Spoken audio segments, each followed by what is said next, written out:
ages 12 to 26, their parents, and the professionals who serve them. And she's the author of the book Launch: How to Get Your Kids Through College Debt-Free and Into Jobs They Love Afterward. Jeannie helps parents set their kids up to graduate college debt-free, ready to jump directly into careers they excel at and love. Her work has been featured in publications such as the Huffington Post, USA Today, Parents Magazine, and US News and World Report, and on CBS News. So our first question for you will be said by Anusha.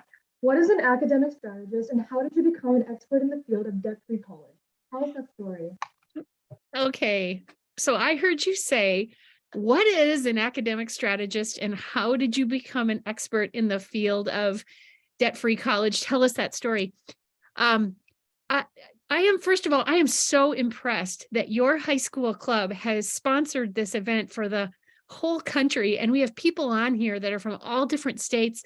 And thank you so much for doing this. We wouldn't be here together if it were not for your club at your high school. So what is an academic strategist? Well, for 25 years, I have owned a consulting practice where I help students apply to law school, medical school, graduate school, and business school. And for many years, that was my thing. But one of the things I have to do with my clients is I always have to have a debt discussion with them. So these are usually students who are in the end of their junior year of college, or they're a little bit beyond that. And they come to me for help putting together the narrative or the essay information for their medical school application or PhD programs, or I help with veterinary school, law school, every kind of grad school program you can think of. So sometimes I would talk to my clients and I'd say, how much student loan debt do you have right now if we're looking at the whole cumulative thing? And sometimes the students would just break my heart by saying, I'm a junior in college and I have $180,000 in student loan debt right now. And sometimes I would have to have these sad discussions where I would have to say, actually, you can't go to medical school now because you would never be able to pay all that off on a doctor's salary. Once you add on $300,000 worth of medical school debt, and then all of it is there's interest piled on every single day. There's some people who are paying $11 a day in interest on their student loan debt. And sometimes I'd have to say, we actually have to find some different career for you that you could still see patients, but you don't have to have a medical degree. And this is heartbreaking for me because I didn't sign up for this career that I have so I could break people's hearts, right? But on the other hand, sometimes I would say to students, how much student loan debt do you have right now? And they would say, I have zero. And I would say, you have zero? How did you do that? Because I just had the $180,000 girl in my office, right? And so they would say, oh, my mom read about this idea about working a tuition reimbursement job part-time while you're in college, and you did not only get a paycheck, but they pay part of your college tuition. Wow, that's amazing. And in 25 years, I've had students tell me this idea over here, and this one, and this one, and this one, and these ideas really, really work. So I think you'll get a kick out of this. I would write down what my clients were telling me, and I'd stuff the ideas into a desk drawer, because here's what consultants do. If you ever want to be one when you're done with college, we get fantastic ideas from one person, and then we charge the next person by the hour to hear that exact same information. So I'm writing down these ideas, and I came to a point where I had to decide, what am I going to do with all these ideas? So I stuffed them into a book that is called Launch: How to Get Your Kids Through College Debt-Free and Into Jobs They Love Afterward. And it's a book that anybody can get for free at the library. Any librarian will order it for you. So if you go to any library and they say, we haven't heard of that book, you can say to the librarian, please look it up on Amazon, order it, and have it in this library, because my friends and I are coming in to walk through the steps in there. Does that answer your question? Thank you for that answer, Ms. Burlowski. So for the next question we were thinking that if a family really wants to go all out towards the goal of debt-free college and career for the kids that they love, When should they start thinking about it? Assume they're not in a position to save money for college. Okay, wow, that is a really good question. And one reason it's a really good question is that every parent worries that they're late. No matter when they start, they always worry that they should have started this planning process earlier. So I try to be really gentle and kind with my response to this. I like to say the best time to start on a journey to debt-free college using really clever strategies other than applying for scholarships, other than getting financial aid from the government, although those things are nice, strategies other than saving up money in advance. I like for people to start right now. And the book I wrote has a whole chapter that's called Prior to Seventh Grade. So there are some people that are getting direction on debt-free college when their kids are quite young, and I have some steps for them to take. But we've got plenty of parents here today that have got kids who are in December of the senior year of high school, and they're really worried that they might be late in this process. And what I like to say to everyone is no worries. Anybody can start right where they are right now and move forward in this process. But, and I'm so glad you brought this up, I would tell any parent, if you have a student that's in 8th grade or 9th or 10th, or 11th, please don't say to yourself, it's too early for me to be thinking about this. My child was just in diapers, it seems like yesterday, and I'm going to just put off this planning because I don't want to acknowledge that growth is happening. It's a really good idea to start now and just do the strategies that you can do that'll put your kid on the fast track to getting through college debt-free and then into jobs they love afterward. That's a really important part of this. Okay, for the next question, we were wondering,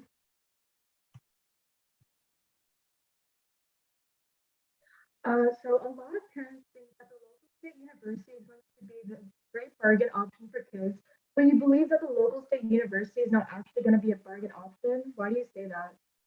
Okay, so what she said was, a lot of parents think, oh, I'm not going to worry about college costs. I'm just going to send my kid to the local state university because I looked at the sticker price and it seems to be lower than private colleges. So let me give you an image here. You know how when you buy a plane ticket, you're sitting on the plane and you know there are some people on that plane that paid $130 for the same ticket that you paid $800 for. It's not like going to a movie theater where everybody's pretty much paying the same price if they're over the age of 12, right? So many people who think, I don't have to think about college costs ahead of time because we're just going to send our kid to the state university. Here's the problem with that. Sometimes the state university sticker price looks low at first glance. But the thing I worry about is at many state universities, it's very, very hard for students to graduate in 4 years. And this is not because the students are lazy. It's not because they're working too much. It can be hard to graduate in 4 years because the classes are so big and they're so full that students will sign up for a class they really need to graduate, and then they can't get into it because the class is full. And they're just told, no, no, no. It's kind of like buying an airplane ticket and walking down to the gate and then getting bumped over and over and over again. And so what I suggest to parents is you could research the 4-year graduation rate at any college or university. Just see how easy it is to actually get through in 4 years. Just go to collegedata.com. And this is one reason why we told everyone, bring a pen and paper to come to this session today. Go to collegedata.com and enter the name of a school that you might be considering, and then press search, and you'll get information and numbers about that college kind of crunched out and laid out in a standardized way. So you don't have to go and try to navigate 10, 15, 20 different websites. And look and see, what is the 4-year graduation rate there? And if the 4-year graduation rate is 19%, and that tells you only 19% of students are able to graduate in 4 years, you might want to look at a different option. And what many students are doing is applying to 1 or 2 state universities and then applying to some private colleges or universities that look on the surface to be really expensive. But students are applying to these private colleges and universities, and sometimes they're finding that because these private schools are well endowed, they have a lot of money to hand out to the students that they want to have going there. Sometimes they end up to be cheaper than the state university right down the street from your house. So I like students to apply to a mix of schools, 1 or 2 state universities, and then some private universities, probably private universities that tend to look only at the FAFSA financial aid form. This is spelled F as in Frank, A, F as in Frank, S, A. The colleges and universities that are private and they look only at the FAFSA form. The cool thing is they don't get very invasive about looking at your parents' income to see how much you can afford to pay for college. They don't dive as deeply in depth to picking apart the family finances as the colleges that require the CSS profile form. So what some families do is they just they Google CSS profile participating institutions, and you'll get a list. I'll say that again, Google CSS profile participating institutions, and you'll get a list about between 300 and 400 schools that require this special, more invasive financial aid form. And I would tell families, go ahead and apply to a couple of those schools. You never know, they might be well endowed and give you a great deal on college. But I suggest that you not put all your eggs in those school baskets. Instead, apply to some private schools that are not on that list, because those are private schools that look only at the FAFSA financial aid form. And you two, especially with how you are such go-getters and you're putting together national events for people to deal with their finances, you may find that you're highly desirable to one of those private schools. And you may find that the admissions office goes down to the financial aid office and they say, you do what you have to do to get this girl here, because this is a person who we can tell is going to enrich the campus experience for others. And you may find that that private school gives you a far better deal than the public university. Does this sound anything? I want to ask you guys, does this sound anything like what you're hearing? Have you heard anything like what I'm talking about here today? A lot of the times I've heard the misconception, like from my daily life, that state universities are cheaper, but I think that this question was really insightful into debunking that myth. And now we have another question about what is your personal opinion on students working for money in high school and in college? Do you think that's a good idea, or does it interfere with studying and prevent kids from getting a good GPA? Shreya, I'm going to interrupt for a quick second.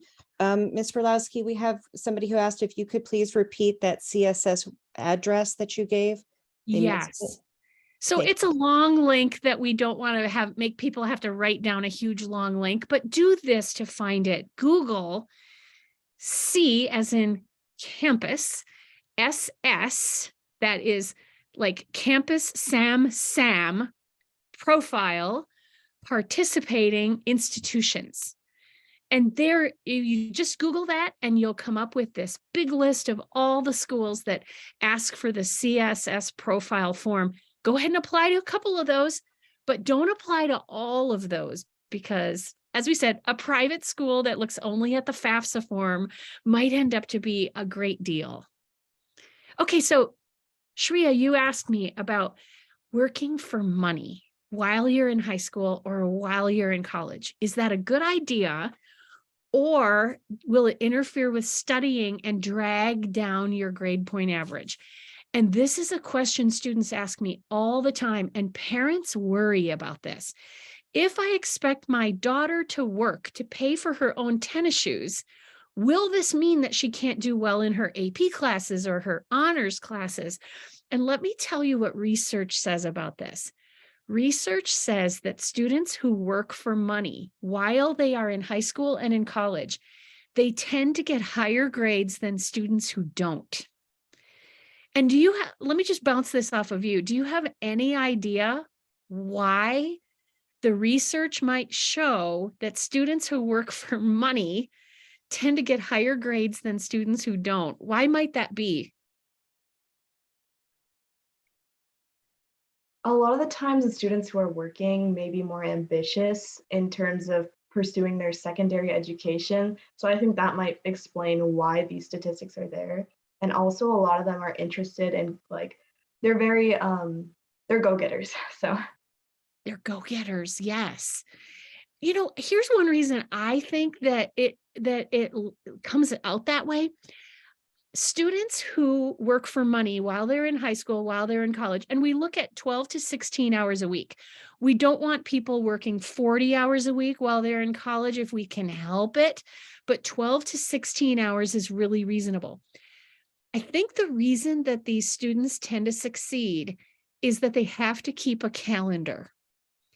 Because as a high school or college student, you get assigned so many weird, odd work shifts. Sometimes you work on Tuesday, sometimes it's 4, sometimes it's 6. And so to keep track of your weird, odd work shifts, you really have to have a calendar and write things down. So students who start early on using a calendar to plan their time, students who realize, I don't have a whole ton of time here, so I have to really manage time well. And I need to strategize, how am I going to get my work done and my school studying done? These students develop the ability to work with lack of time by using a calendar. And what's fun is that it's really interesting to me is that there's a high correlation between students who use a calendar and students who succeed academically. We often see from college students, they'll say, I didn't start using a calendar until I was a junior in college. And it was at that point, my grades really took off and I started getting straight A's. And it was partly my putting boundaries around my time and planning when I was going to get things done. And interesting, this is actually a contributor to professional success as well. When you are 25 and 27 years old and you're succeeding in your career field, part of the reason you will succeed is because you have a calendar. And whether it's Google Calendar or whether it's a paper calendar like the Michael Hyatt Full Focus Planner, I get nothing for telling you that, but I think it's fantastic. You are designing your days and you're using your time well, and that naturally leads to higher academic capability. But maybe you want to ask me, Jeannie, you might want to ask me, is there another reason to work for money in high school and in college besides just it helps your grades? Would you like to ask me that? yeah, I think that that's something a lot of people might be wondering. Yes. So another reason to work for money in high school and in college, just like 12 to 16 hours a week, it builds professional confidence. So students who go to McDonald's and they're just barely old enough to work at McDonald's, and they go and they have an interview with a manager, they fill out an application, they get the polyester uniform, and they go in and they have their McDonald's job. They learn about how to deal with customers and managers and managing odd work shifts and following a list of tasks. These students who are mopping behind the counter at the Dairy Queen or bringing the shopping carts back from the parking lot, these students start to develop professional confidence very early on. And what we see is that when they're in college and they think to themselves, I really want to somehow work someday in fashion merchandising. So I'm going to go get a job working at Ann Taylor or Gap. And I'm going to have this job working for this company that's right in fashion merchandising. And I love Ann Taylor and Gap because they're tuition reimbursement jobs. They will actually pay you a portion of your tuition in addition to giving you a paycheck. Wonderful. And so students who have professional confidence because they've worked at McDonald's or Dairy Queen, they are able to walk into a place like this and say, here I am in my adorable suit jacket, and I would like to work for your company because I'm focused on fashion merchandising. And it could be the same thing. Some students who know that they want to go into aerospace, they'll specifically try to find a college to go to where they can get a part-time job working for Boeing, or they get a job working for UPS over the holidays because, UPS has airplanes, and it can be a great place for a person with a degree in aeronautical engineering to work someday. Okay, so I hope that gives you two reasons why it's great for students to have jobs 12 to 16 hours a week while they're in high school, while they're in college.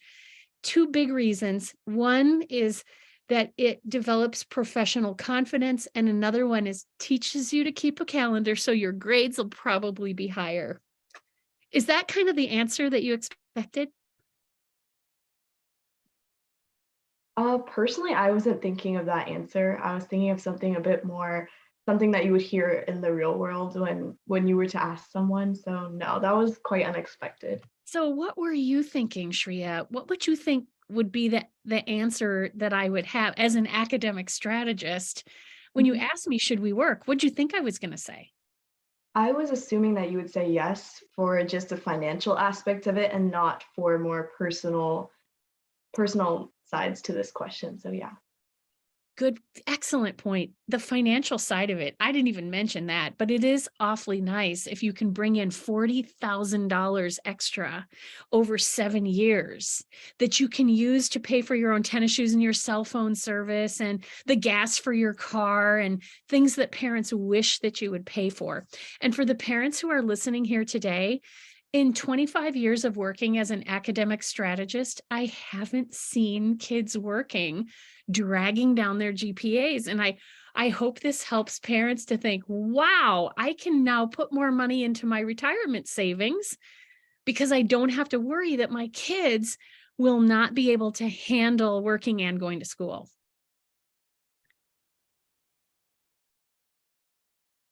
Thank you for that insightful answer. So the next question we have is going to be asked by Nusha. So what do you say to students who are planning to apply to law, medical, or business school? What cost-saving strategies do you have for them? Okay, I heard you say, what would you say to students? And we're really talking to a lot of high school students and their parents and the professionals who serve them today. I think I heard you say, what would you say, Jeannie, to students applying to law school, medical school, or graduate school, or business school at some point in their future? Did I get your whole question? Yes. Okay, good. So I love it when students have highly placed aspirations where they are going for the big leagues. And I do have 25 years of experience helping people apply to these programs. So here's a key thing I can tell students who are in high school, or we got some people who are in college right now that are listening to this. One key thing nobody thinks about when it comes to a medical school application or a grad school application is it's partly about grades and test scores. Okay. But really, the grades and the test scores are the most boring part of a grad school application or a medical school application. What's really fascinating and interesting to the committee considering you for med school or veterinary school is the story that you tell. And the story that you tell in the essays, we call them personal statements. The story that you tell there is what is really most compelling. So for a medical school personal statement, you write one main essay that's 5,300 characters, which is just about a page, single spaced. And then if they like you, they will ask you to write some supplementary extra essays on top of that. For a law school application, you're writing 2 pages usually that are single spaced. And I love for students to have a lot of cool stuff to put on there, stories to tell. So a great thing to start doing in high school or in college is accumulating career-specific volunteer and work experience. So let's say you think you're headed for medical school someday. You know, there's a volunteer coordinator at your local hospital, the hospital that's nearest to your house, right on the bus line. And you could even be in middle school and you could go down to the hospital, ask for the volunteer coordinator and just say, I'll do anything. I will bring along brown magazines for people to see. I will push people in wheelchairs from one end of the hospital over to the x-ray department. I will do anything. And you know where's going to be the first place they're going to start you for a volunteer job? The first place is going to be in the gift shop. Almost always. And the reason that they do that is, and you might think, I'm a really smart person. I mean, I got straight A's in my science classes, and here I am selling teddy bears in the gift shop. What is the deal? Well, they start you out in the gift shop because they want to see, do you work well with people? Are you able to show up on time and make change? And are you a compassionate person that makes it a good experience for people to come into the gift shop? And students who start out working in the gift shop and they prove themselves, they are wonderful to work with. They show up on time. They're reliable. They are able to solve problems and get along with others. Those people quickly get moved up into other more interesting volunteer positions. And I'm using the hospital as an example here, but it's actually possible to volunteer in a law office. You could say, I'll just come in and I'll be the person that runs and gets the coffee. I just want to listen in your meetings. I'll clear tables and empty garbage cans. People can do this even when they're in high school. For a medical school application, and this would be something that's going to be in your future, you probably fill out a medical school application kind of May of your junior year of college, and then you try to submit it if you can in early June, right after your junior year of college ends. So for students who are headed for medical school, they can do volunteering, and they'll climb and work their way up by proving their dependability, their ability to work with people. And then one of the best jobs I've seen, volunteer job in a hospital for a medical school applicant, is called a surgical liaison. Now imagine yourself in this position. Grandpa is in the operating room and he's having open heart surgery, and the family is sitting out in a waiting room for could be 4 hours or 6 hours, and they're worried about grandpa and they're crying, and this is a really delicate situation. You, as the surgical liaison, are scrubbed in, you're wearing the mask, you've scrubbed your hands, and you're going from the operating room out to talk to the family, and you're telling the family, here you are, maybe you're a sophomore in college, you're telling the family, here's what the surgeon is saying now. We have now finished the aortic dissection, and now we are starting to close, and you're the person delivering these messages back and forth to the family. It's a highly responsible position. They don't start you in that position right off the bat. You start in the gift shop and then you work your way up. So what one message would I have for students applying to grad school, law school, medical school? Find a volunteer position that you can start doing early on. And then for the parents who are listening here today, I know from working with teens and 20-somethings for 25 years, your kids are going to forget to write their stuff down. They'll volunteer for hundreds of hours and they'll forget to write down what they did and where they were and the times and who supervised them. So the parents who are listening here today, one great thing you can do is ask your kids when they come home from volunteering, whether they're 17 or whether they're 25, what did you do today? What did you see? What stories did you hear? What did you experience that was heartbreaking? And then I love for the parents to write down things, because when this student goes to apply to medical school someday, it's going to be the richness of the detail in these stories that's really going to make an outstanding application. In a lot of cases, students are able to create such beautiful essays about what they've done that the school ends up saying, we don't even really care about your GPA. We don't even really care about your MCAT score, your LSAT score, because look at you, you've got this richness of experience and we really want to have you here.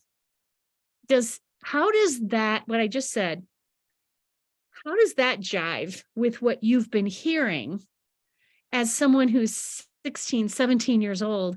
How does that land on you? Is that answer what you would expect me to say? Once again, I feel like this is something I haven't heard very often, and it's nice to hear unique perspectives on this, especially from a professional who's very well qualified like you. Thank you. Yeah, most of what you're going to hear from other people is you better have grades and you better have test scores, and they're never good enough. No matter how good you are, you always worry that you could have been better. And I'm here to tell you that the richness of life experience actually matters more than the grades and test scores. Now, please do study. Do keep the grades up and get good test scores.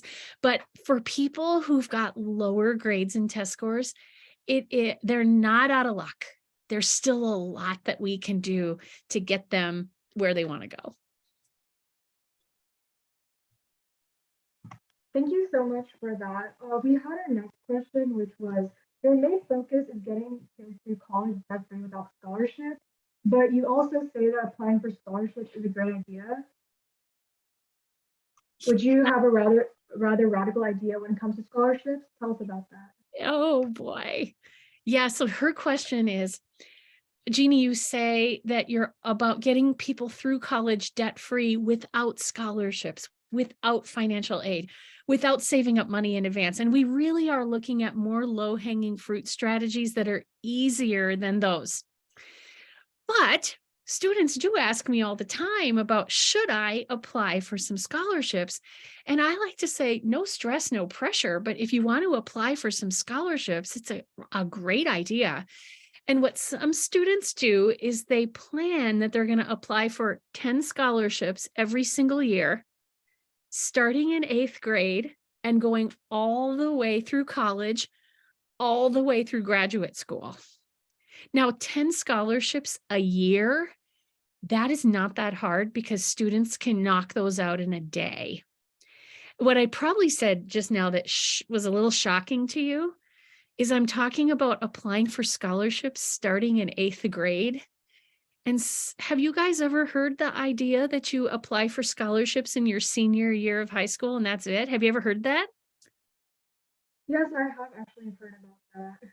Yeah, so I always say students are so busy in their senior year of high school. Why don't we just release them from the pressure of having to apply for scholarships in the senior year? What I like is when students apply for 10 scholarships a year in 8th grade, 9th, 10th, 11th, and then freshman year of college, sophomore year of college, junior year of college. Some students who follow me end up applying for 70 scholarships over a period of 7 years. And I'll tell you a quick story. I teach a class which I'm going to make available for you. And I think, if I'm not mistaken, you're going to make it available to people at in middle school and high school newsletters in your school district. I've got 34-minute video training that's free, and it's about how you can write one scholarship application essay and use it over and over again. So you can imagine how that really cuts down the amount of time it takes to fill out a scholarship application. You got one essay you can use over and over with minor tweaking, and wow, you can easily knock out 10 in a day. So I'm going to make this 34-minute training available to you guys, and you're going to distribute it. And anyone who's listening here, if you just check the school newsletters at the middle schools and high schools in this school district, because that's where this is going to be coming out.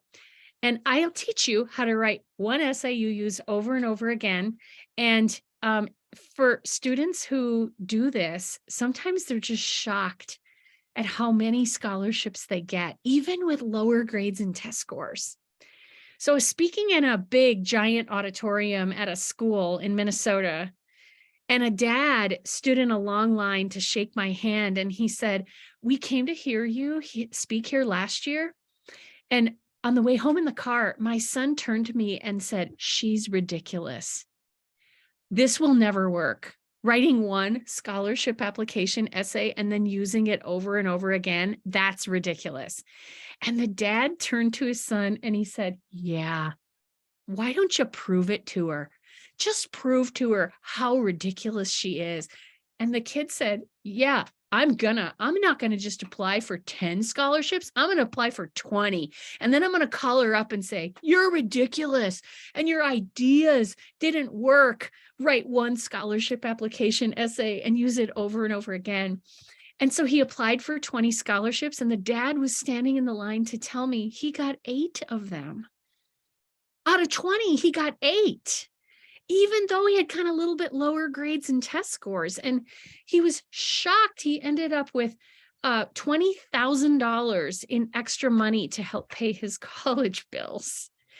So that rocketed him ahead towards graduating debt-free. And if I'm not mistaken, I think some parent here is going to ask, where do we find scholarships to apply for? That may be coming in the Q&A box, because this is a question people have. I have an article that I written. It's on my website for free for anyone. And it's called 1.5 million places to look for scholarships. And it's all organized into one article that anyone can find online for free. And so people can find that and get my help finding scholarships to apply for free. Just Google my last name, which is Burlowski, and then look for 1.5 million. Google Burlowski 1.5 million. You will get right to this article I wrote on 1.5 million places to look for scholarships. And I would love it if I got students in this session today who are 13 years old, or maybe they just hear this session in recorded form 6 months from now, and they say, I'm going to do it. I'm just going to apply for 10 scholarships every year starting now. And using that resource, 1.5 million places to look for scholarships, that can be a huge help.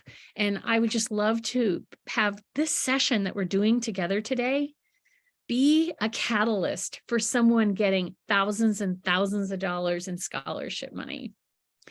Does that answer your question about scholarships? Yes, that does answer our question. And thank you so much for providing such a great viewpoints on it. And that does lead us to our next question, which is, we know some students whose parents are telling them, you can't go to college, we can't afford it. Or maybe for some reason, the parents just aren't interested in helping the students with college things. What do you say to these students? Yes. So I hope everyone heard her question. She said, we are hearing students say that some parents are telling students, you can't go to college because we can't afford it. And that absolutely breaks my heart. And also, you're mentioning students who their parents just aren't interested in helping them with the college application process. And then often the school counselors are just so busy. So what can we do to help those students? In this book that I wrote that anybody can get for free at the library, the chapters are laid out according to a kid's current month and year in school. So there's a chapter you read if you're in May of 9th grade. Now, this is really written for parents. I mean, it says how to get your kids through college debt-free and into jobs they love afterward. I wrote this for parents, but it's getting back to me that low-income students whose parents aren't able or willing to help with the process. For example, kids who their parents are not native English speakers and they don't really know anything about the whole college application process. It seems complicated. Those students are getting a copy of this book themselves as 8th graders or 9th graders. And they're walking through the clear, easy steps. The chapters are all laid out according to a kid's current month and year in school. And any kid can get this for free at the library.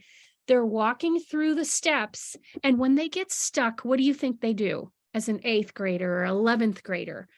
When they get stuck, if there's a word that they don't understand, they identify their caring adult Who is a caring person? It might be a counselor at the school, or it could be a favorite teacher, or it could be someone else, an aunt or an uncle. And they will bring the chapter to this caring adult and say, here's what I'm supposed to be doing now. I'm supposed to be doing some job shadowing in a field where I think I might like to work someday. I'm stuck on how I find that. And the caring adult will help them to navigate their way through. So when students come to me and they say, my parents can't help or they won't help, I have found that students are able to walk through this step, the steps in here on their own, with just finding adult help where necessary. How does that land on you? Does that feel hopeful for the students whose parents are saying, you can't go, don't even try? Sometimes the families who are in a situation where it seems like we could never afford this in a million years, don't even try. Sometimes those are the kids that are going to get every single thing paid for. So I want every student to set high goals and walk off in pursuit of those goals and just see what happens. What else Thank do you you for your have? amazing answer. So we have one more question for you. Your main, oh, sorry. I'm sorry. One of your biggest debt-free college strategies, I understand, doesn't involve money at all, and it involves communications about specific career goals, right? And we believe that a huge leap should be taken on this when kids are still in 10th grade. Tell us about that, please.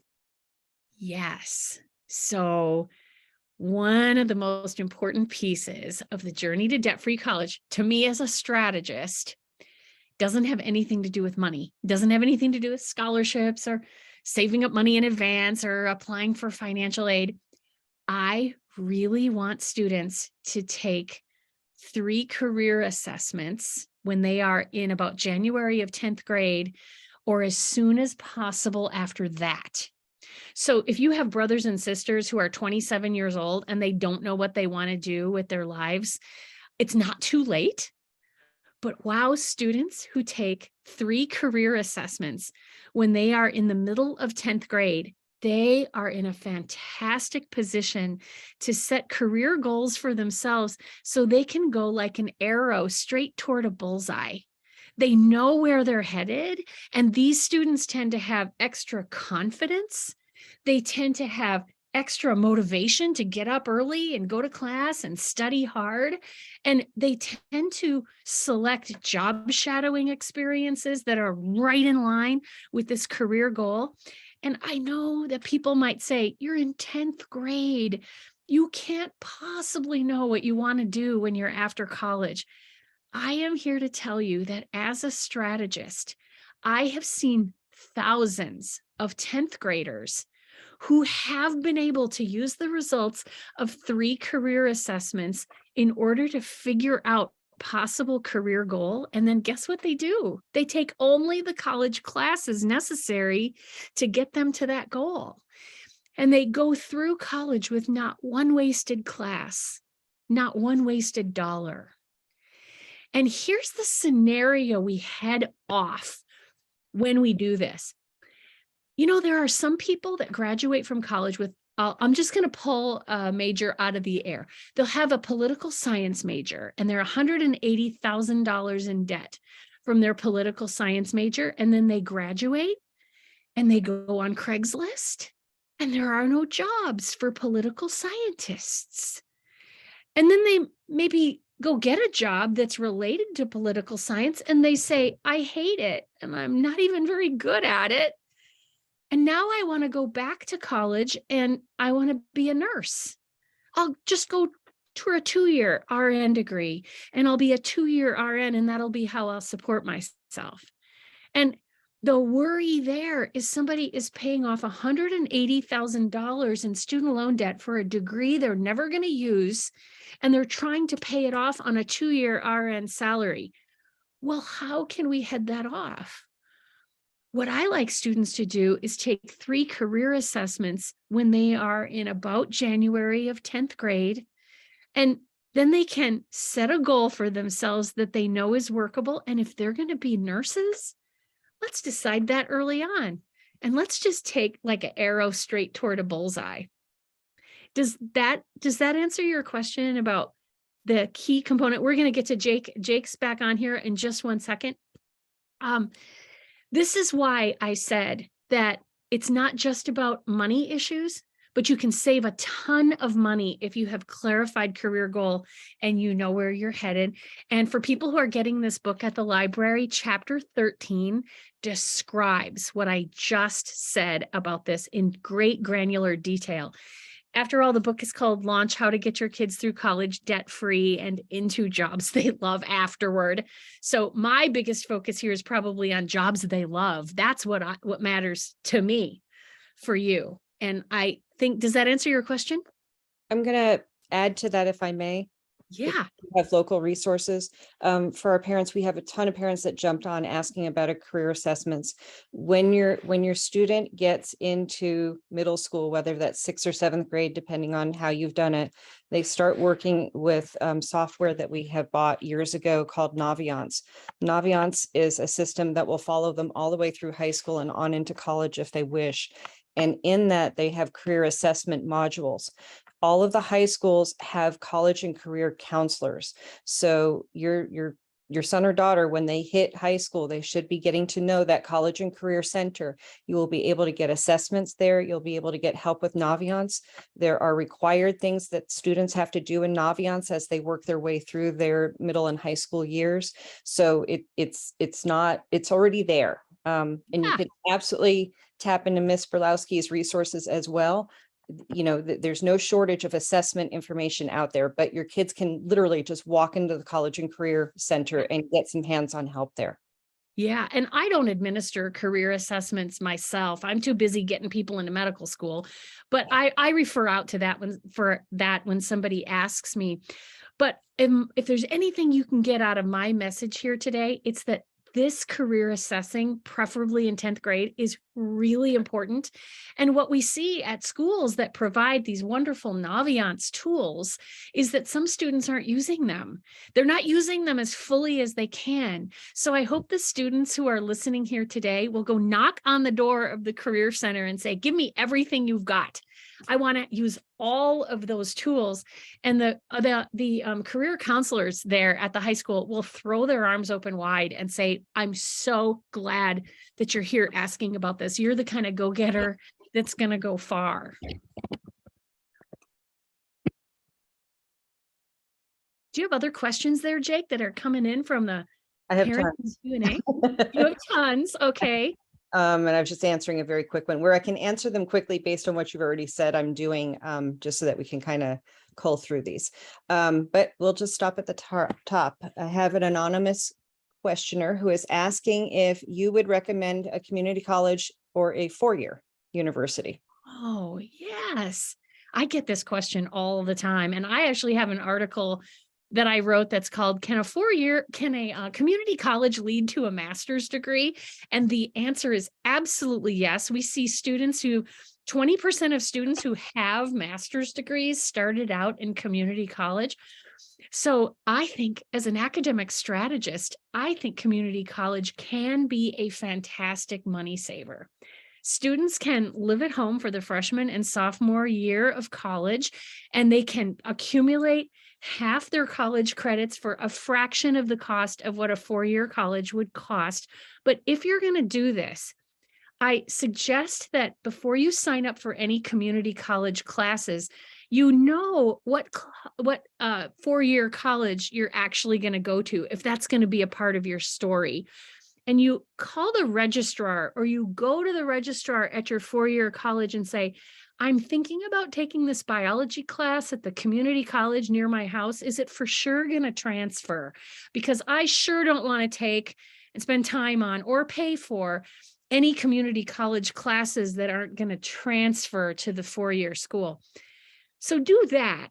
But, here's what we're seeing. that students who take community college classes are viewed as go-getters when they finally go to four-year colleges or universities, because they already know what a professor expects. They know how to write papers. They know how to manage their time. They know how to keep a calendar. And so these students who are transferring into four-year colleges as a junior in college are highly desirable. And sometimes they're getting wonderful, nice financial aid packages because they're looked at as an asset for that four-year college or university. Now, some students listening here today are going to say, I don't want to go to community college. I am dying to get out of my parents' house. It's stressful. I want to go away to college and live in the dorms. So students, here's what you can do to make that happen. If your parents are telling you, how about community college? It's cheaper. Mrs. Burlowski said in chapter 14 of Launch, Mrs. Burlowski said, it's a great idea. Students, what you could do is you could apply for 10 scholarships every year, starting right now, going all the way through college. And you could say to your parents, I don't think I need to save money by going to community college necessarily. I think I'm ready to shoot straight into four-year college because I've already accumulated all this scholarship money. And most of your parents would probably say, love that maturity. Go right ahead because you're really paying for this on your own. Jake, how does that answer land on you from what you're seeing with students? I think it absolutely is spot on. And honestly, that's my story for whatever it's worth. I started in community college, then did my 4-year, and I'm in grad school now. So there was never a barrier anywhere along the way. And I also paid as I went along and was able to afford it doing that. So for me, it worked. And we have amazing community colleges in our area. Moore Park College is one of the nation's top community college. You know, it is a wonderful, best kept secret for students. Yes. I had a student one time, I was helping him apply to medical school, and he was just sure that his community college experience was going to hurt him applying to top 20 medical schools. And I said, listen, I'm going to convince you this is not a problem. So I called the top 20 medical school nearest his house. And I said, listen, I'm helping a person apply, and he's so worried about his community college experience. Is it going to hurt him? I want to hear it straight from you. And the medical school said to me, oh, no, we don't mind at all. We think that community college is a great experience. They tend to be smaller classes. The professors are not so involved in research that they don't have time for the students. Professors tend to care about the students. It costs less. We just think it's a win-win all the way around. But the thing students hear is, if you don't get into a good college, you won't be able to get a good job when you graduate. So this puts pressure on students. They worry that if they take that route, they won't be able to get to be the CEO of a large company, or they won't be able to get it into an MBA program or grad school or PhD program. And I'm glad Jake is here to corroborate what I'm saying. It can be a great idea. And if you don't want to go to community college to save money, then apply for a ton of scholarships. So I have a couple of people asking the same question, which is, what happens if the parents make too much money to qualify for grants or student aid? How likely are kids to get scholarships when both parents are earning? So again, coming from families that are a little bit more financially stable, at least on paper. Yes. So what do? Someone may have even told these parents, oh, you make too much money, you're not going to get anything anyway. You don't know that until you apply for the free money that comes from filling out the FAFSA financial aid form. And so I tell parents, I want you to fill out that FAFSA, FAFSA financial aid form every single early October, every single year that there's even a chance that you might have a kid in technical school, community college, or four-year college the following fall. So we apply 11 months before your kid is even going to start. And if you apply and your child doesn't end up going, it's okay. I have written an article that's called Why You Should Fill Out the FAFSA Form Even If You're Rich. You can make $200,000 or more and still qualify for more money than you would ever expect. And every year, families who think they're so well off they could never get anything, they are shocked to see how much free college money they qualify for at some colleges and universities. And as we think about this and filling out the FAFSA form, even if you're sure you won't get anything, because you might be surprised. Here's a big reason no one thinks about on why to fill that out. If your child does need some kind of student loan money, the FAFSA form is the route to the lowest interest loans with the best possible terms. And you're hearing during the pandemic, people's student loans were put on hold and they didn't have to pay. Or there's some talk about student loan forgiveness. I'm telling you, nobody is getting the loans forgiven that were given out by the bank down the street. The private student loans are not being forgiven. It's the loans that you get by filling out the FAFSA form.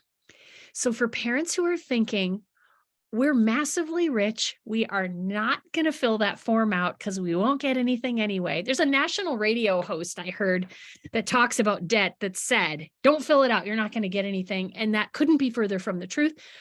So look for my article, Google my last name, which is Burlowski, and the word rich, and you'll come out with my article, why you should fill out the FAFSA form, even if you're rich. And I got a number of reasons there. Is that kind of Jake, is that kind of answering what you're seeing people asking in the Q&A? Yeah. I have a couple of parents who are asking things a little bit more specific about their kids' direction. So the first one is Josh asking about what they can do for a committed Division III baseball player to help with the $30,000 a year total cost of school. Yes. So the child is already committed as an athlete, and there's some money left over for the parents to have to pay. I think that's what I'm getting from that. Yes. Okay. So my recommendation for that particular family is I have some free, fast-paced 10-minute video training. It just only takes 10 minutes to see, and it's based on the age of your kid. And I think for this family, that's going to be really helpful to see. And I'm going to give you 2 ways to get to that. This is a fast, easy way to get to my website, debtfreecollege.us. It gets you straight to me and all the stuff I provide for the world. There's another way you can get to this, and that is this QR code that's on the wall behind me. You can just aim your camera right at that QR code, and it'll get you right here.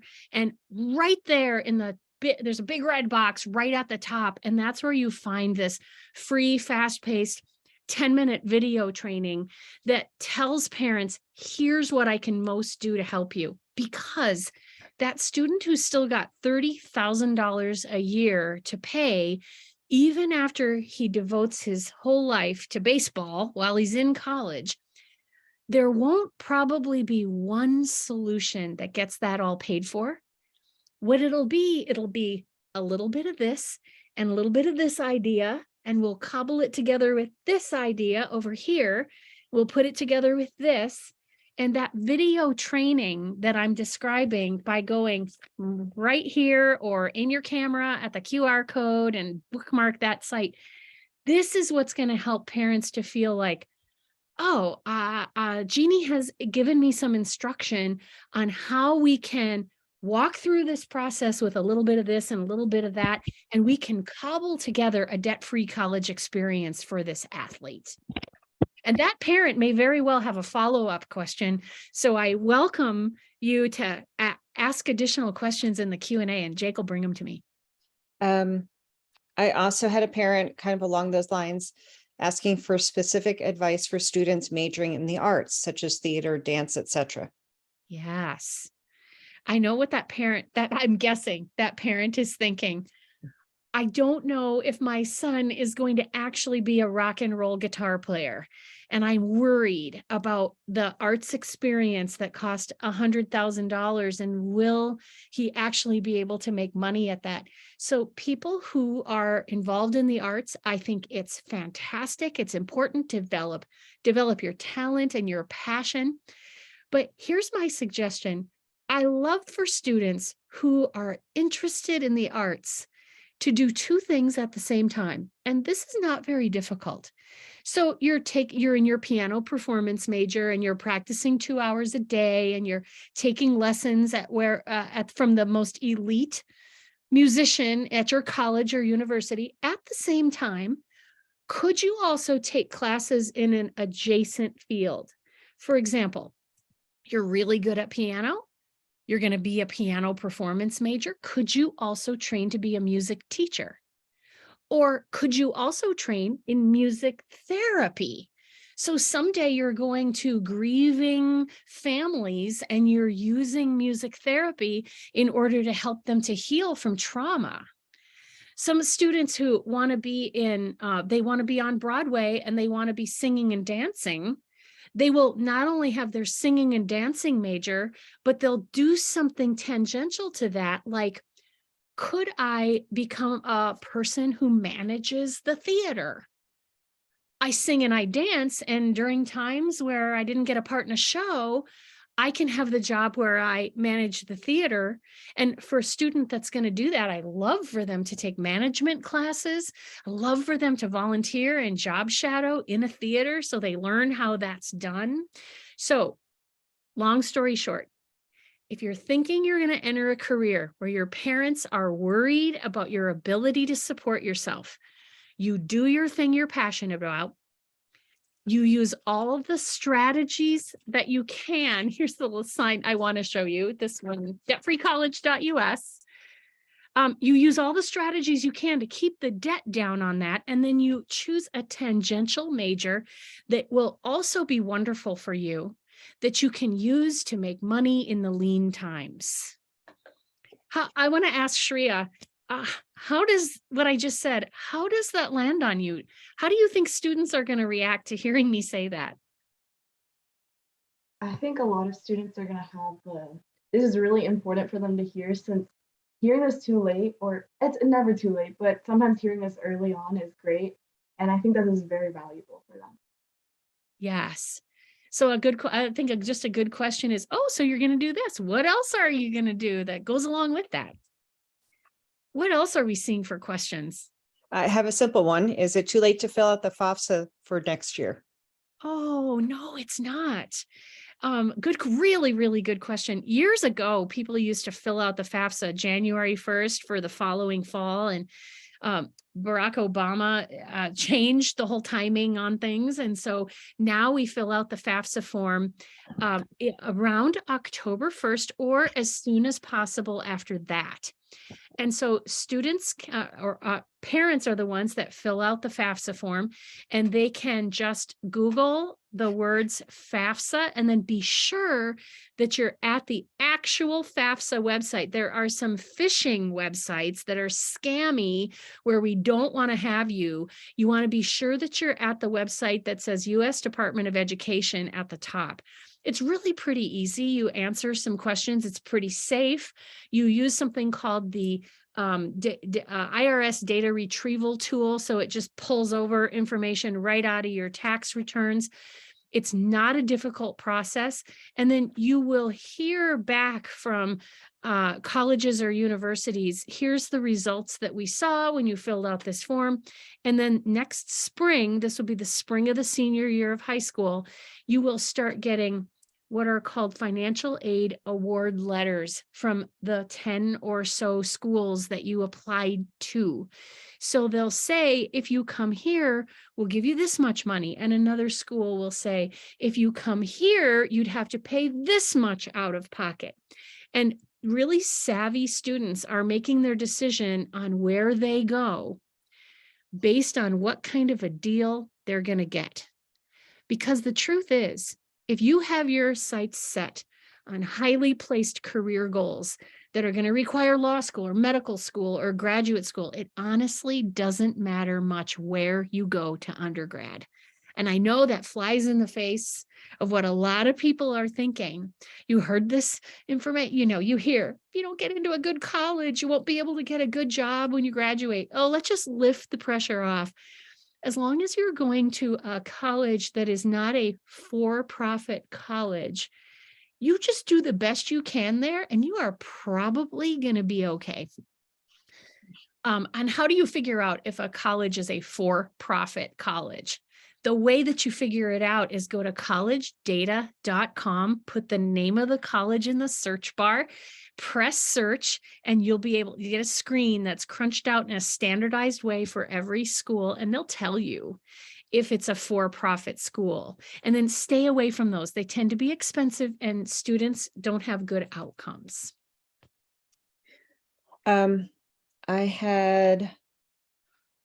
Contessa would like to know, would you say taking dual enrollment classes at a local college as a high school student helps with being successful in college?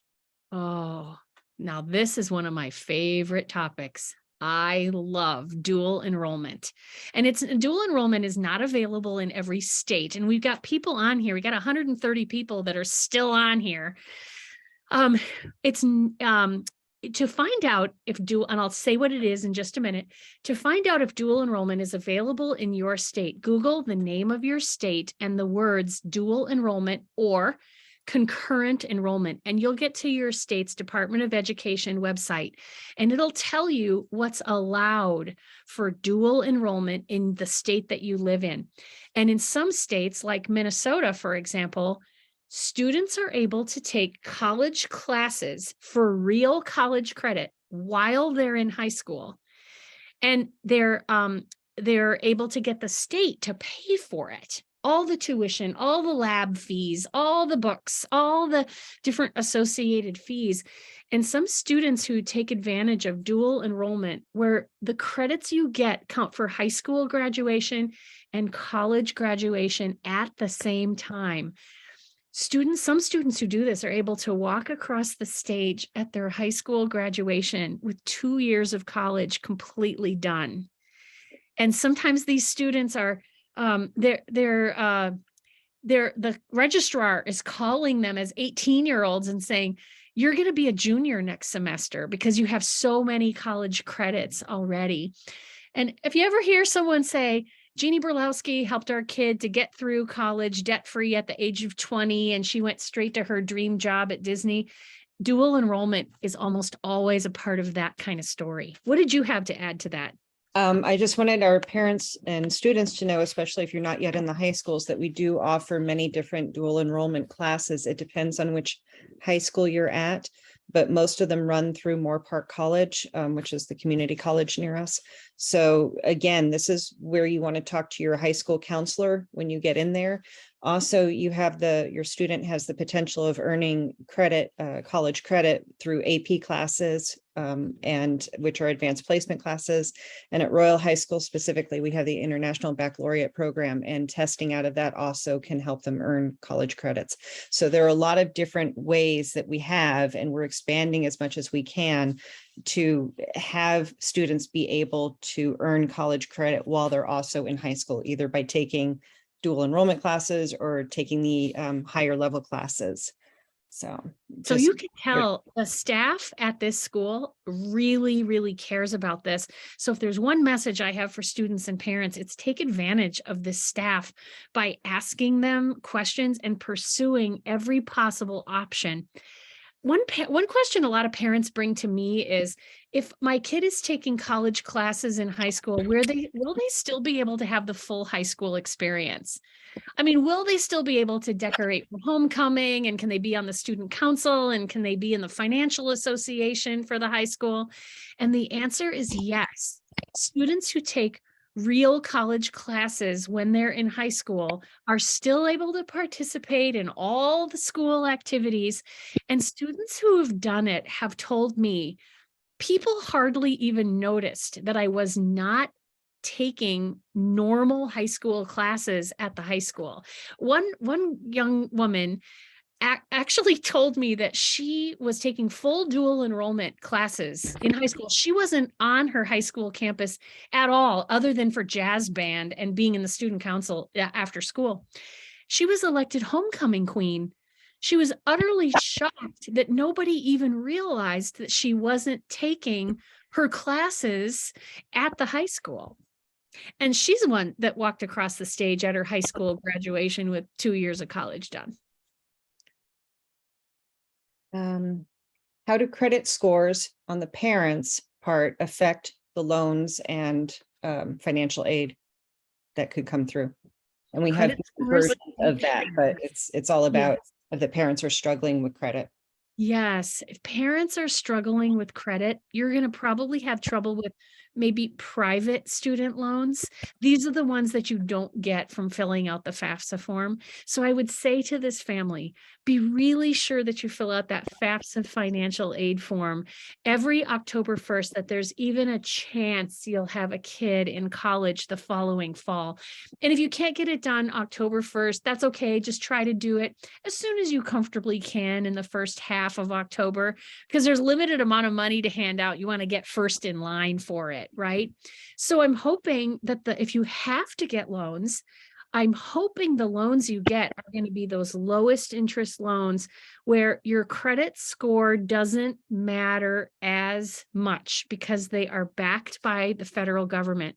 Now, having said that, if you have a tough time with credit, I encourage you, however old your kids might be right now, to start a little campaign in your family where you say, let's have a little meeting over coffee once a month and let's talk about what we could do to strengthen our family financial situation.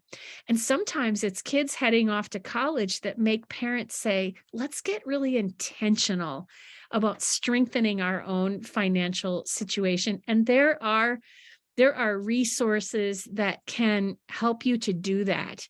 And you can search improve your credit on Google and find some resources that would help you to do that.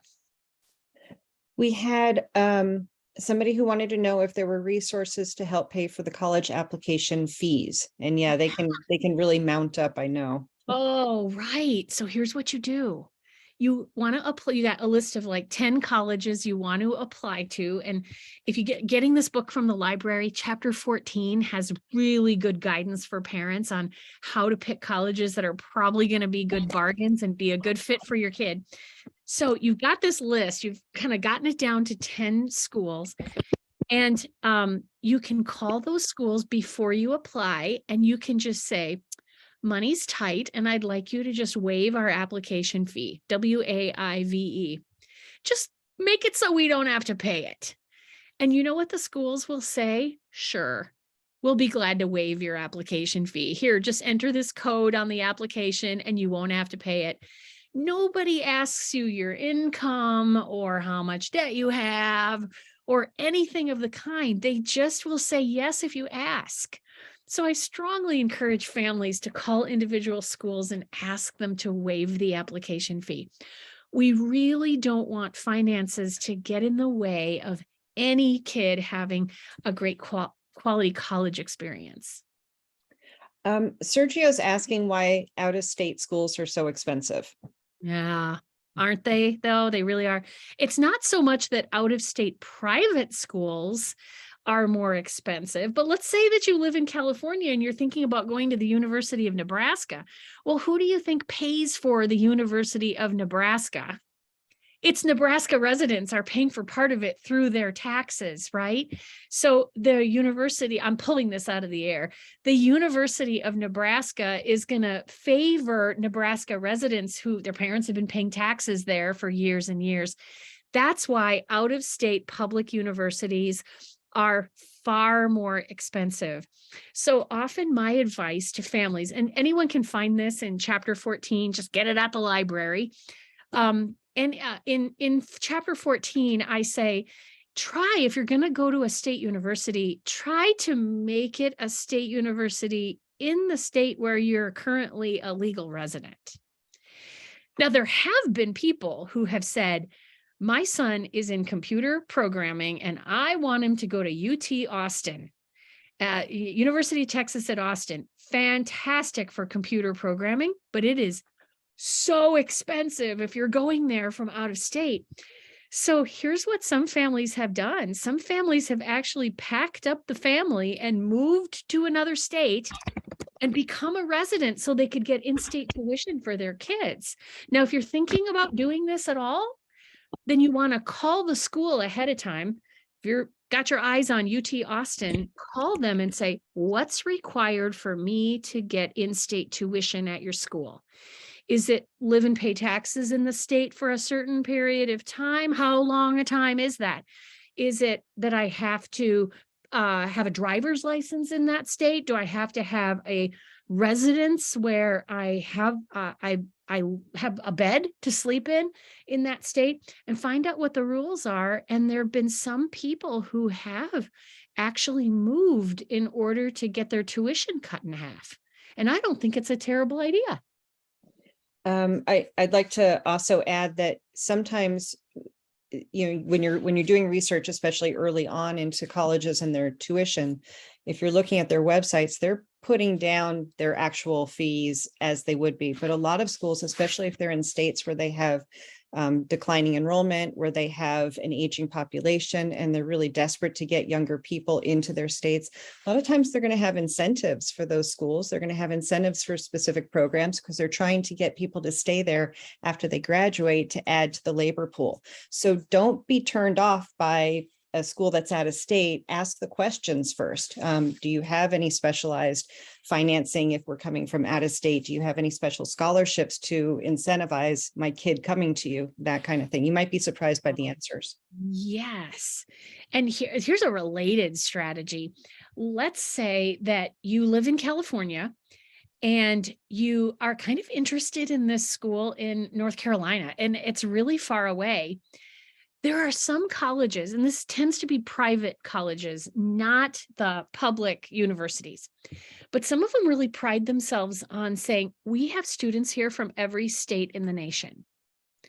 And if you're from California and they don't have their California person yet, sometimes your application rises right to the top of the pile and you can get a great deal because you're from a state they still need to fill their quota. Now, we got people listening to this from all over the country. So maybe they have their California person, but if you're from Nebraska or Louisiana, or you're from some far-flung state, they may be very interested in you just because of geography.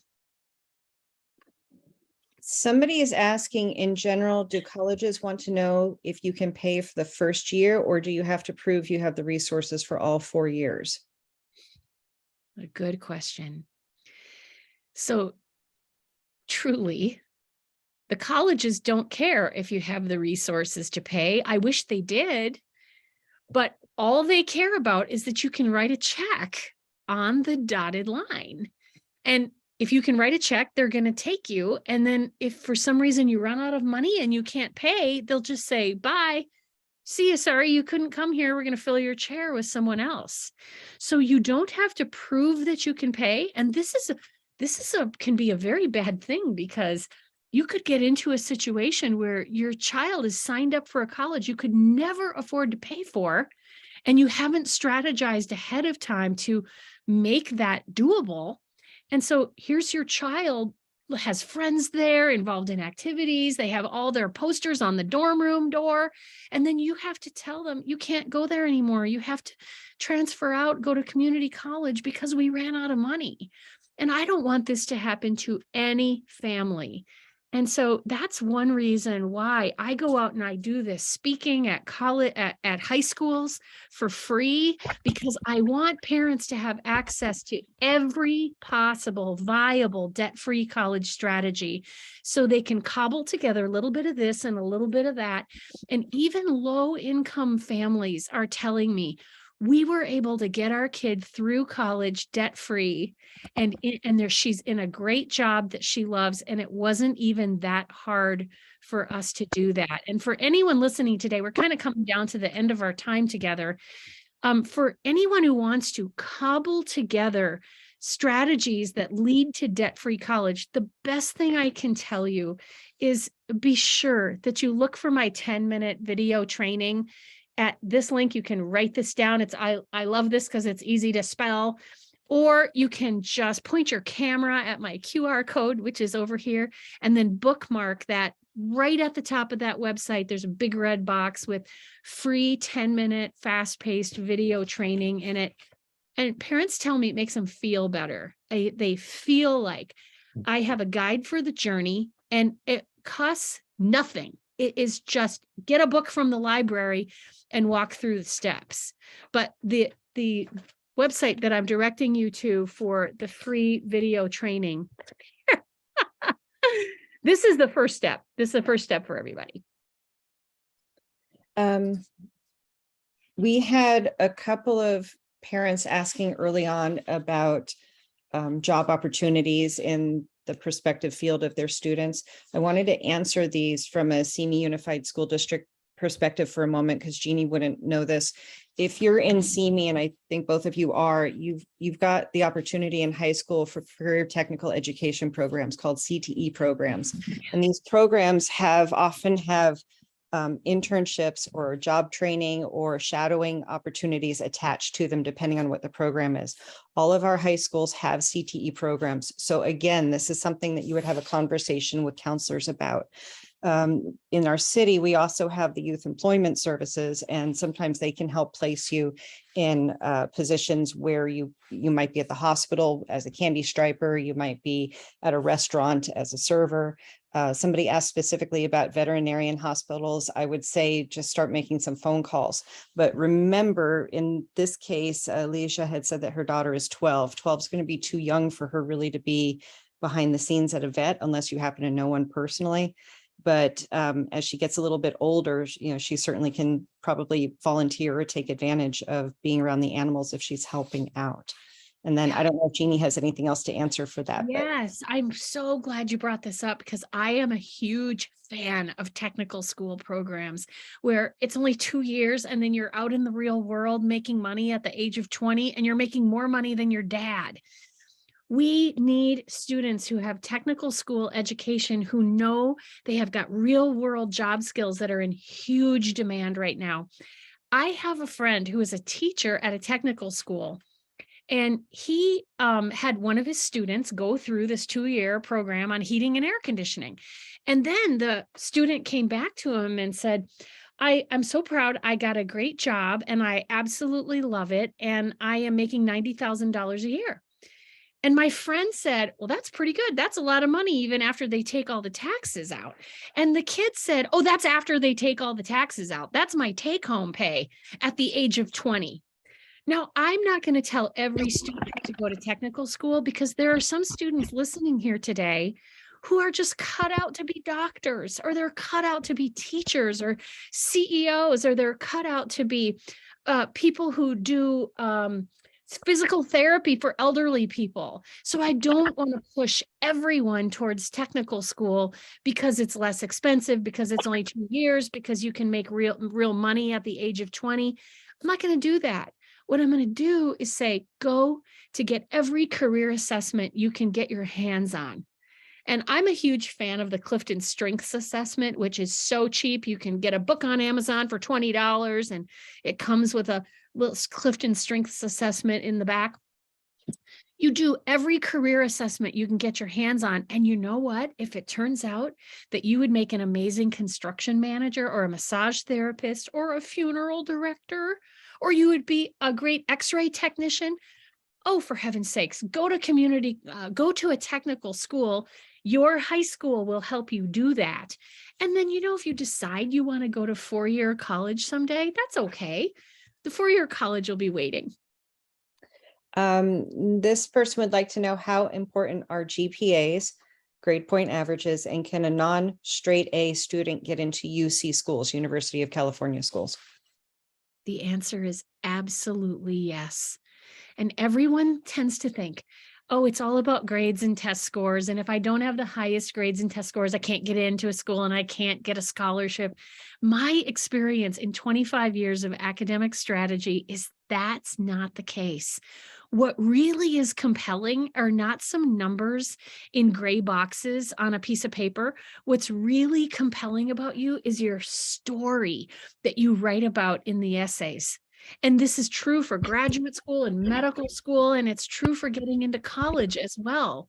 So if you've struggled, if you had a hard time during the pandemic because you had to do online school and you're worried, let me just take stress and pressure off of you. I want you to pay attention in classes. I want you to get your assignments done on time and try hard out of respect for yourself. But if you've been through a hard time, I don't want you to feel like you're doomed and you're stuck and there's no way you can get your GPA up.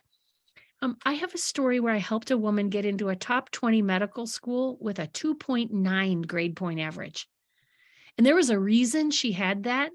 And we told the story in such a compelling way that she got into a top 20 med school on the first try. She went through in the top 5% of her class, and she's an internal medicine doctor today. Now, I'm not going to tell you not to study, but I'm going to tell you, have respect for yourself and work hard and do what your teachers say. And do not worry if the average ends up to be a little bit lower, because it's your story that matters. And that comes out of things like your job shadowing and your working. Is that a good way to wind up? I don't want to hold people. We got 100 people here. I don't want to keep them here all night. Yes, and we're right at 7:29. One quick question. I think it's very quick. You can apply for FAFSA every year, correct? Yes. And as a matter of fact, that's the best possible idea. So you fill out that FAFSA financial aid form, not very hard. Do it every October that there's even a chance you will have a kid in college or graduate school or medical school, or even a chance you'll have somebody in a technical school or four-year college the following fall. Fill it out every year. Even if one year you don't get any money from it, come back and fill it out again the following year, because you never know until you fill it out. What about you, Shreya? Do the two of you have any additional burning questions for me as we wrap up here today? The honor class, where is it? As of now, do we have any questions? Yeah, I don't think so. You've answered a lot of stuff today, and you've given us the privilege of hearing about all of your great insights. So we really appreciate that. And Well, I think that most of my questions are answered. And if anyone has any lasting questions in the Q&A box, maybe. I have two questions here that we didn't get to, and both of them were kind of early on. One is asking if there are any, we've been talking about the good things about community college. Are there any bad things? Are there any things that a four-year might not look at the same way because you're coming out of community college? You know, that's a good question. Is there drawbacks? Are there problems with community college? I've been doing what I do a long time and helping students with highest aspirations, and I am not seeing community college holding people back from the biggest things that they want to do. And you know what else isn't a problem? Technical school. So let's say you got a student who says, I want to be an electrician. I did some career assessments. It shows I'm really interested in that and I'd be really good at it because that's my personality type. And so the student says, I'm going to go become an electrician. And then he goes back to four-year college and does that bit by bit, maybe starting at the age of 20. Maybe building on some college classes that she took in high school. And then the kid gets a business degree and has trucks going out all over the city. This is could be an amazing opportunity. So community college won't hurt. Technical school won't hurt. Those colleges that are four-year colleges, they will always be waiting. And I want to just wrap up by saying this. I don't want to just be sort of a meteor shooting across the horizon where you get to be with me one time today and then you never get to see me again. I know the parents and the students who are listening here today are going to have additional questions. And I have a free weekly email newsletter that comes out every Monday morning. It always has a helpful article in it. And it just helps you feel like you are not alone on the journey. And over on the left-hand side, it always says, hey, here's the chapters that we're reading right now. If you've got a kid that's in 11th grade, here's the chapter to be reading this month. And parents tell me this really makes them feel like they're not alone. And it's absolutely free. And for the parents and students both, who go to this website and do that 10-minute video training that I've been talking about. This is the best, most generous thing I can do for you. You can get to it by going to this link or by getting on my QR code right there by aiming your camera at it. This is the way I'll be able to be your cheerleader for this whole journey. And there are ways for you to get to me to ask me additional questions if you have them. So thank you all. Thank you for having me. And Jake, especially thank you for being here well after your office hours. I know students have identified you as someone who really cares about students. And so I thank you for being here and helping us with this. Thank you. I wanted to actually share real quickly with Shri and her partner before you guys go. One of our parents said, I don't have a question. I wish I had this information when I was young. Thank you so much for this. It truly feels supportive and has changed my perspective for my kids, and I will push forward for them. Thank you. So that's what you guys have done. So I'm very proud of you. That's so great. I'm so glad that it was helpful. I'm so glad that the students got a lot of information from today's event. And especially. yeah, Mrs. Burlowski, thank you so much for providing all of this to us for free, even though normally this information is worth a lot more than people are getting it for. So Yes, thank you so much for giving us so much information, and especially Ms. Finch for helping us put on this event tonight. Yeah, especially because like this is a lot of time on her part, and she didn't have to do all of this, but she did because she does care. And I really appreciate that. It's fine. So remember, for our audience that's still there, I will have this on our district website, probably the middle of next week. It's under parent workshops if you just search that. And then Shreya can look into maybe linking from that onto the school sites, but it will be there. And I will also speak to Jeannie offline about getting some of the resources that she had offered, so I can link them there as well. So you can use that as a hub for all the things you're doing on your entry. Okay. All right. Thank you, everybody. Thank you, Ms. Burlowski. Thank you all for attending.